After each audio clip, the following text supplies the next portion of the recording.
Eastwood's World War II diptych, Flags of Our Fathers and Letters from Iwo Jima, is an eminently Baroque representation of the relationship between art and history, cultural icons and foundational myths, the spectacle of conquest, and the encounter with the other.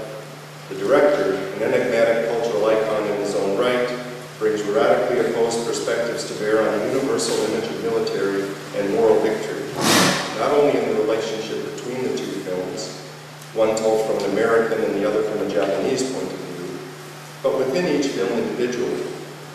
One of the central motifs that traverses Eastwood's complex and unresolved vision of American imperial identity is the dialectical instability of the terms colonizer and colonized, conqueror and conquered.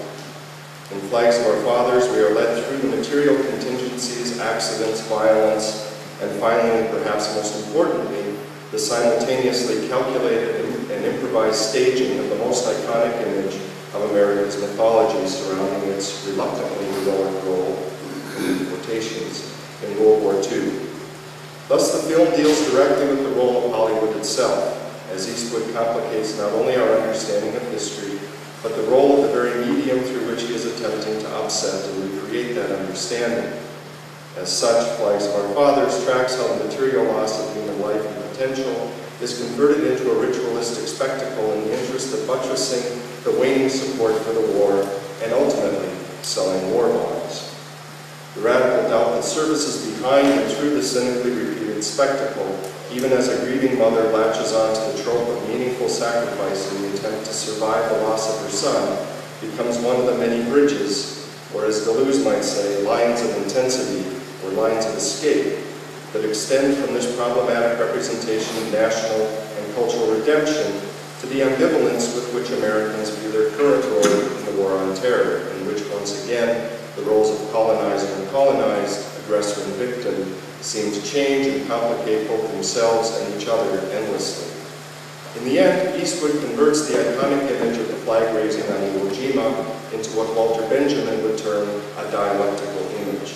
W.J.T. Mitchell explains, quote, "A dialectical image is a social hieroglyphic whose authentic and inauthentic aspects cannot be disentangled from a question-begging invocation of the real social process or our essential nature." End of quote.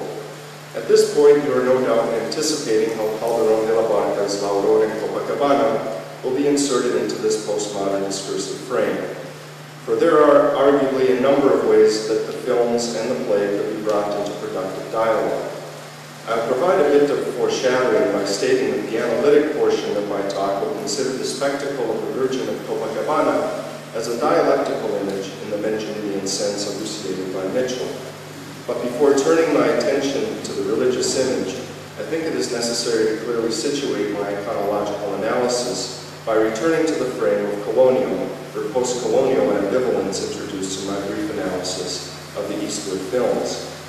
Much of the scholarship and criticism of La Aurora, and more generally the complex history and structure of Spanish imperialism, is, if not consciously framed, at least unconsciously informed by postmodern ambivalence toward the rhetoric and, of course, violence of the colonial encounter. Alberto Moreira states, for example, that, quote, "Understanding Spanish imperial reason is a sine qua non for understanding empire today," end of quote. This ambivalence, which carries an amount of ethical baggage, may be used to frame two broad critical approaches where the subgenre known as the Comedia de Indios is concerned. On the one hand, critics search for signs of authentic indigenous voices or presence in these epic portrayals of conquest and conversion. The critic's task here is to rescue lost indigenous voices while safeguarding the literary canon from the toxic residue left in the wake of the tragic encounter between colonizer and colonized. In the introduction to his edition of La Aurora, Ezra Engling states that, quote, "Calderón's portrayal of the Indians follows the definitions of his time, but viewed within the historical, geographical, and thematic setting of the work, these characters are as native and convincing as they need to be," end of quote. A statement which leaves more questions than answers. In a broader analysis of the rhetorical treatment and construction of the indigenous other, Moreira takes the opposite view, stating that, quote, "The subjects under study do not submit to hegemony. They cannot be understood as either hegemonic or even counter-hegemonic subjects. These are not imperial subjects, but yet the categories of marginalization or mere subalternization will not do in order to understand their forms of historical presence.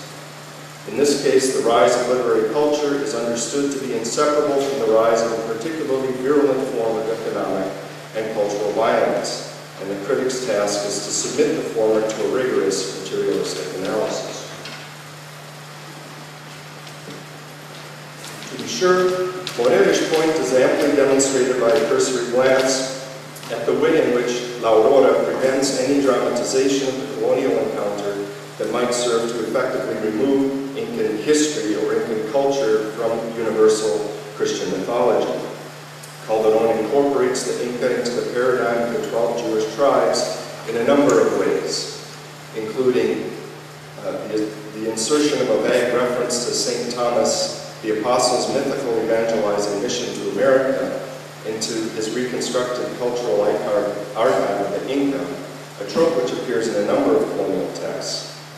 The characterization of the Incas' pagan idolatry as a theatrical conceit invented by the trans-historical and very Judeo-Christian character of idolatry. And finally, a number of scenes in which the seemingly ignorant Inca unconsciously emits Christological metaphors when confronted with the astounding miracles produced by the images of the cross and the Virgin, thus revealing his true or latent identity as a temporarily blinded Christian. Indeed, the Incan sculptor Yupanqui is ultimately dispossessed of his own artistic creation, which is never really his own, since he is inhabited or possessed by the image of the Virgin, which functions much like a demon according to Northrop Frye's structural analysis of epic romance. In terms of rhetorical violence, then, we witness in the structure of the plays the complete preempting of anything that might place Inca culture and history outside the redemptive and messianic vision of Catholic Spain, and thus challenge the latter's universalizing drive. Contrary to appearances, this summary is not intended to be an indictment of the play or its role in historicizing and legitimizing the violence of the conquest, but rather a simple recognition of the fact that were a space for the Amerindian or any other colonial other to actually appear, Catholic or Spanish imperial history would cease to be universal. Imperial reason, whether early modern or postmodern, cannot make substantive allowances for otherness without subverting its logical structure.